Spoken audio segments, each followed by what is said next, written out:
Coach Thomas for putting this whole thing on. It's fantastic. I'm really honored to be speaking with you all. And my topic tonight, 5 steps to building a physical team in the weight room and on the field.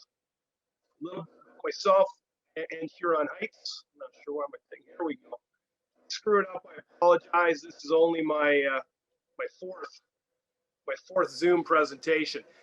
Started playing 91 to 94 at Acadia University. I was starting right bench. Coach Wolf is out there. He'll get a laugh out of that. My coaching experience, though, 96 to 97, I was at Acadia. 98 to 2000, I was down at Arkansas State University. 2002 to 2003, I moved over to the University of Memphis. And since 2004, I've been at Huron Heights. I also, for those of you that remember, I still get some people talking to me about this, so I'm really happy about it. They remember it. I did Weir's Ontario High School and University Football Magazine. When I got back from the States, I was trying to figure out a way how to get more involved, and this was an idea that I saw down when I was in Arkansas, and I decided to do it. So we put it up there. We did 10 editions, and basically it was the first magazine in Canada that covered high school football, the first and only. And what happened was I had 2 kids, and I had to give. So I had to spend, it was either do the magazine in the summer or spend time with my little one. So they won out. It was close, but they won. Some of the coaches that have mentored me over the years, of course, Coach Wolf was my head coach at Acadia. He's a former head coach at Acadia and McGill Universities. I was lucky enough to work with some great guys down south. I lucked out Mike Tomlin, who's now obviously the head coach for the Steelers. Greg Studrawa was our offensive line coach at Arkansas State. He's been all over the U.S. He's just a big-time offensive line guy. Been with LSU, Ohio State's won a couple of national championships. High school buddy of mine, Granville Eastman, is a DC right now at Alabama A&M. He was a lot of people don't know this. He's the first Canadian, I believe, to be an NCAA Division I head coach. He was the head coach at North Carolina Central 2 years ago. Granville and I went to high school together. We grew up together, and we coached at Arkansas State together as well. Carl Morgan, former head coach at Mississippi Valley State, defensive line coach, fantastic guy, very good friend. And he was the defensive line coach at Arkansas State. But I really was lucky to be around a bunch of great guys. Taught me a lot. And finally, when I got back to Ontario, Mike Cercelli really helped me out. He's the former head coach at London CCH. Obviously a perennial powerhouse. When he was there, it is now too, but I mean, when they were there for like 25 years, they were just unbelievable. He's currently at the University of Windsor with his sons, and he just helped me out a great deal. I could call him up whenever I had questions, whenever I had concerns, any ideas. He gave me all sorts of great ideas to do at Huron Heights, so I can't thank him enough. I didn't know I was going to put him on there. He did a fantastic job helping me through the years. Couldn't have been prouder when we beat him in 2013 too. We beat CCH. The Warrior File from 2001 to 2003. Huron Heights won 1 football game. They had 1 player moved on to the youth sports. Since 2004, we have a record of 147, 20, and 2. We've won 10 conference championships, 9 Office Bowl appearances, 5 Office Bowl champs. We've had 92 players move on to youth sports in the NCAA.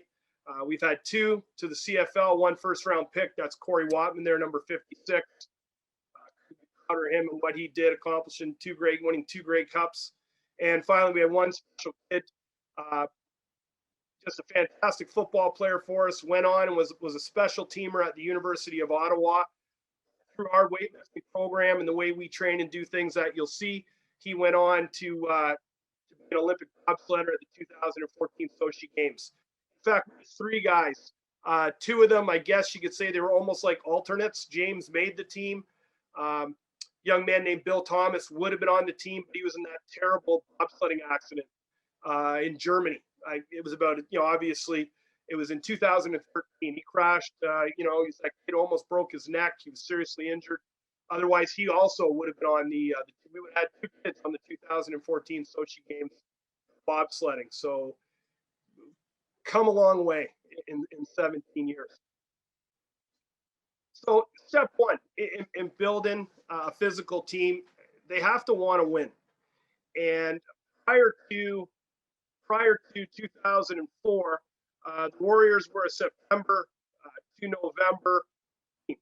I refer to it as a team and not a program because once the season ended, so did their commitment. It was one of those, we'll hand out the equipment in the fall. As soon as the season ends, we're going to take it back and, we'll see you next fall. There was no off-season training. Kids were left to their own devices. No one was striving to play football at the next level. That was not a priority. The weight room consisted of, as you can see, a universal gym. And I think on the side, there was one bench press and one squat rack. There was no relationship with the community football organization, the Newmarket Bucks, now the York Region Lions, and now have the Vaughan Rebels in the region as well. At the end of the season, the players are basically on their own. When I came in 2004, I brought 4 or 5 coaches with me. And with the 2 coaches already there, Al Rover and John Lamb, some of you out there may know them, we were able to re-energize the team and the program. That season, we went 8-2 and made it to our first conference final in over 20 years. Unfortunately, we got spanked 24-7. At the end of the year meeting, though, I asked the team, because that was my first year with them, and I really didn't want to kind of, take over. But at the end of the year meeting, I asked them, how bad do you want to win? And of course, you get the, all the kids are cheering. Yeah, we want to win, coach. Next year, we're going to do it. So I asked them, what are you willing to sacrifice for us to win? And they had to think about that. And I explained to them the commitment it was going to take for us to become champions. I laid it all out for them in black and white, what they could accomplish if they committed to the program. And that was new to them. The next season in 2005, we went 11-1, and we made it to our first Metro Bowl championship. We dropped a heartbreaker 24-19. That 2005 team was really the beginning of what we've become now. Step 2, it starts in the weight room. That I tell people all the time when they ask me, you guys have been successful. How do you do it? As your players, your coach? I just go back. It's the weight room. And that's possibly why I'm so stressed now, because I'm sure like yourselves, we can't get into the darn weight room with our kids at the moment. So, our philosophy in the weight room is meat and potatoes. Since 2005, we focused our training on 3 core lifts. We have the hang clean, the bench, and the squat with a little deadlift mixed in. People who ask me about the hang clean, why don't you do the power clean, the snatch? Hang cleans are the easiest to teach. When I was down south, that was 90% of the work at the University of Memphis and Arkansas State when I was there. They did hang cleans. They didn't mess around with power cleans. They didn't mess around with snatch. Did a little bit here and there, but it was hang cleans because, again, it's the easiest of all the Olympic lifts. It's the safest, and kids can do it on their own in the summer because we're only there for so much. But I'll get to that. January to June, I open the weight room every day after school from 3:45 p.m. to 4:45, 5 days a week. So I'm in there 5 days a week with the team. Somebody has to. If you're hoping your players are going to go off and do it on their own, it's not going to happen. You have different levels of players, and I still have to chase kids around the hallways. I still have to threaten kids with being cut or not letting them play if they don't get their darn workouts in. So even for us at a winning program, it's very difficult to get everybody going. So I got to be there every single day. It's mandatory in our program. Players in grade 10 to 12 must do 3 workouts a week. Our workouts consist of 5 lifts. I want to get them in and get them out. I'm lucky enough to have them there. I'm not going to waste a lot of time. So we do 5 lifts. One of them is always shrugs. And that's a selling point to some of them. Like, heck, you got to do 4 lifts and shrugs. And they can superset it. Day 1 looks like this. Basically, we have hang clean and bench are our 2 core lifts, like a chest and back push and pull. Day 2, we do squats, legs and biceps. And day 3, deadlifts with shoulders and triceps mixed in. Continuing on step 2, this is something we have. Warriors are built, not born. This is our motto. We have it up in our weight room. We believe with training, we can take a mediocre player and make them good. This is just through weight training now. Mediocre player and make them good. Good player, make them great. And we can take a great player and we can make them elite. We have a pretty big weight room. Old school though. There's no hammer strength machines, no jammer presses or those new Rogue plates. It's all metal, clanging and banging. We say all the time, a dusty old 45-pound plate weighs the same as a brand new rubberized one. Every day in 2019, we averaged 20 to 25 players a night in the weight room, every single night, because I would take pictures and record who was there. We've even had players show up on snow days. I love that. And PA days. I'd be sitting in the weight room getting some work done on a snow day, and in walks two kids who walk to school wanting to get their work in. So I think it's fantastic the way they've been able to do it. You can have a look at our weight room there. Some people might call it sparse, kind of old school. That's exactly what it is. That's exactly what we want. And of course, the kids are forced to listen to my music. So it works out for me just fine. Testing and accountability, step 3 is how we keep everybody moving forward. That's a picture of our record board on the back wall of the weight room. It's very, if anybody knows what I'm talking about, West Side Barbell. We keep it real simple. We test our players 4 times a year. We test them on the hang clean, the bench, and the squat. Testing happens in January, March, June, and August after we do 8 to 10 week training cycles. The top 3 in each positional group makes our record board. So every testing, we do the top 3 in each lift in each positional group.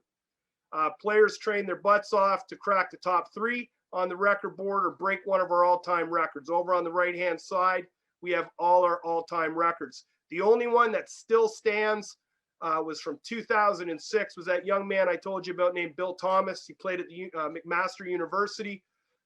Bill, no word of a lie, I wish I had this on film, but it blew me away when I watched it. He put 315 on metal plates, and he hang cleaned the dang thing 5 times. And we have never had anybody come close to doing that since. We have some pretty good hang cleaners, but nobody's throwing 3 plates around like he did. His record still stands. Here is Connor Franzese. We use the steps, the old, I don't know what kind of steps. We use the steps when we squat. I tell the guys all the time, we are not power lifters and we are not Olympic lifters. We're going to get down to parallel or pretty close to it. When it comes to testing, like this video here, I'm not going to sit there on the side and tell like, oh, you're an inch too high, this and that. It's testing. Get it done. And if you're a little above parallel, I personally don't care.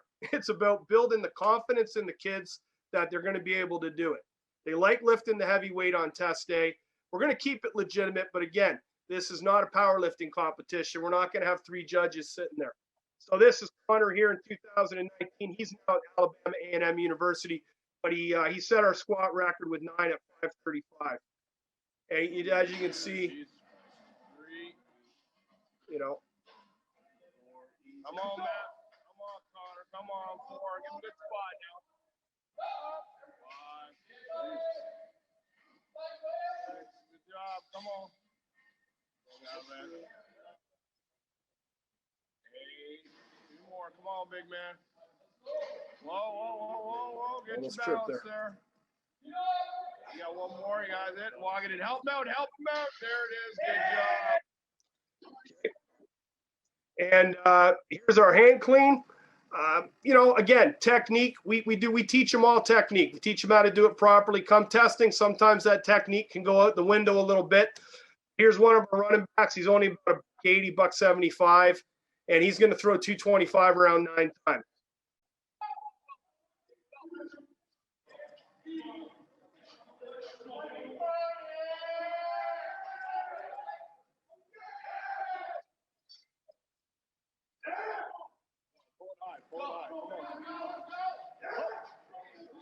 Be explosive. Be explosive.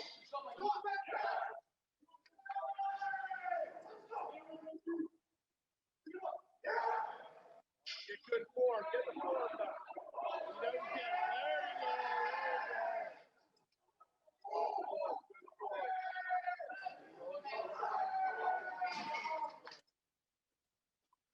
So the young guy did a fantastic job there. He's probably our most athletic player on the team, and just great at that weight, throwing around 225 the way he's doing. It's fantastic. Step 4, summer training, summer weight training. July and August, players join a local gym. We give them a 10-week program based on what we've done from January to June. They got to get, again, 3 workouts in per week. I will do my best to monitor them. I will go over to the gyms. I will speak to them. I'll have them send me video and everything else. We also have what we call alternative training. We've been doing this since 2005. Through July and August, every Sunday and Thursday, we run 13 to 14, depending on how the weeks work out, 13 to 14 one-hour training sessions. There's a picture of one of our training sessions there from 2019. We averaged 15 to 20 players per session. We do all the strongman stuff, tire flips, sledgehammers, sleds, power ropes, sprints. You know, you can see the photos on the side. We do all of it. Also, we offer speed training in July and August. So every Monday and Wednesday, we'll do 12 one-hour training sessions. We get a lot of men out there. We convince them, hey, this is not cross country. This is speed work. We'll never ask you to run more than a 40. So we get them out there and do our best to keep them going. So that's what our kids' summers look like. In the last 2 years, actually, we've got a bunch of juniors that have been coming out. This used to be senior only, and now we're starting to get kids into the junior level who want to participate. Something we do a couple of years ago to keep summer training going is we wanted to do something to recognize their efforts. So we came up with a ranking system, and they get rewarded. So our 3 ranks are War Daddy, Iron Warrior, and Warrior. You must complete your summer weight training program, usually 27 workouts altogether. Then depending on your participation in alternative training, speed camp, football camps, any university camps you want to go to, summer football, whatever it might be, speed camp, other sports you may play with. Some of our kids play baseball and lacrosse and other things like that. You earn points towards your ranking. At the start of the new season, we reward the players with a helmet sticker highlighting their rank based on their summer commitment. It goes on the back of their helmet, and you know, there they are there on the right-hand side. So you got your War Daddy, your Iron Warrior, and your Warrior. Yeah, and the goal for most kids is that they want to be a War Daddy. Step 5, develop an identity and attitude. I love this line, and we really do live by it. Everyone has a plan until they get punched in the face. After we lost the 2005 Metro Bowl, we knew we had to change some things up. We had athletes and we were physical up front, but we were missing a bit of an edge. We were missing that edge. We decided to adopt Army and Navy's flexbone triple option offense. We felt with the athletes we had, we could win with it. Now understand, I played at Acadia. Well, I was at Acadia. I won't go as far to say I was playing, but I was there. I saw the games, and we ran spread. So I'm not an option guy. I've never run it in my life until I got to Huron Heights, and in the summer of 2006, we decided to do it. We traveled down to the Indiana option football camp. What started out as myself and 2 players making the journey has turned into an annual pilgrimage for our team. It really is. In 2019, last time we went, we saw 28 Warriors and 4 coaches make the trip down to Fort Wayne for the camp. So it's really blossomed, and the kids go down there. They love it. They get to play with all the American kids. It really is an experience. Continuing to step 5, development, identity, and attitude. Under center triple option mixed with our offense, our off-season training has allowed us to be ultra aggressive on the field. We talk to our offense each week about how our opponent's defense won't be ready for what we're about to bring. It's going to hurt. We tell our kids all the time, get ready. When we play them, it's going to hurt. Not us, it's going to hurt them. They're not used to it. As I see here, most teams will spend, 3 or 4 weeks in a row playing spread type offenses where the QB throws the ball 30 plus times a game and the O-line spends most of the day in a 2-point stance. When they line up against us, it's completely different animal. Our O-line, as you'll see, sets up like defensive ends, and we preach them every day to get off the ball and explode into the defense. Our offensive system has become our team identity. Even, offense, defense, everybody knows what we're known for. Our kids know it. Even our defensive players, they love watching it. Fear the veer. We run the veer. As you can see in the picture on the side, you can see how low our offensive linemen get. Those D linemen on the other side, they're all in 4-point stances, almost on their knees to get anywhere near as low as our guys are. Every coach talks about their team, how their team must out-physical their opponents in order to win. Then they go out there and they play touch football. No offense to you guys who do it. Some of you would beat us. But our attitude is we are going to come out on every single play and punch you in the face. We tell our kids that. Not to go out there, obviously, and punch, but that's your attitude on the field, and that's the way we come off the ball. Like, we're going to punch you in the face on every single play. There is nothing more demoralizing to a defense than to get dominated on the ground. It exhausts them both mentally and physically. And we want to make it so teams hate to play us, that they know they have to play us one more time or see us in the playoffs and they just shake their heads like, damn, how are we going to handle their physicality? Little huddle film. Okay, so this is where I'm gonna continue sharing my screen here, but I got to exit out of that. So just to show you guys a little bit of kind of how we do. Can you see this? Okay, remember you were gonna let me know. Yeah, looks good so far, Coach. Okay, I'm just gonna hit it. It's just a little highlight film I put together. I'm not gonna draw a million doodles on it. You can see how low we get and how quick we get off the ball. Actually, I'm not seeing it right now. I still see your PowerPoint. Still see the PowerPoint. Okay. Let me work on this for a second. I apologize, guys. Let me minimize that. Can you see it now? I don't. I just see. All right. I'm going to go to a new share here and then see what happens. How's that doing? Yeah, there we go. There we go. Okay. It's just a few highlights. These aren't highlights. I don't run the full play for you. Just getting you a look at how low we are and how we get off the ball. You know, we teach our kids, they're going to get their faces in there. They're going to drive. Our goal is to put everybody on their back on every play. Just getting down low, getting downfield, and just getting after people. You know, in some ways, it's a real simple concept. You know, we got to teach technique, but they're going to get downfield and make plays. And as you can see on the edge here, we're going to put them on their backs. Keep our feet driving. Keep driving. There you go. You see a kid breaking it right there. Just everyone keep driving their feet. Keep driving their feet. Stay on them.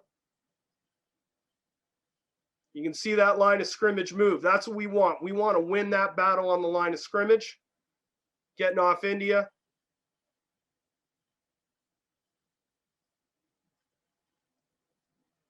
You know, many times we're lucky we had a fantastic old line, but these guys are undersized. They are not 6'5". We averaged 6 foot, 230 pounds across our line of scrimmage in 2019.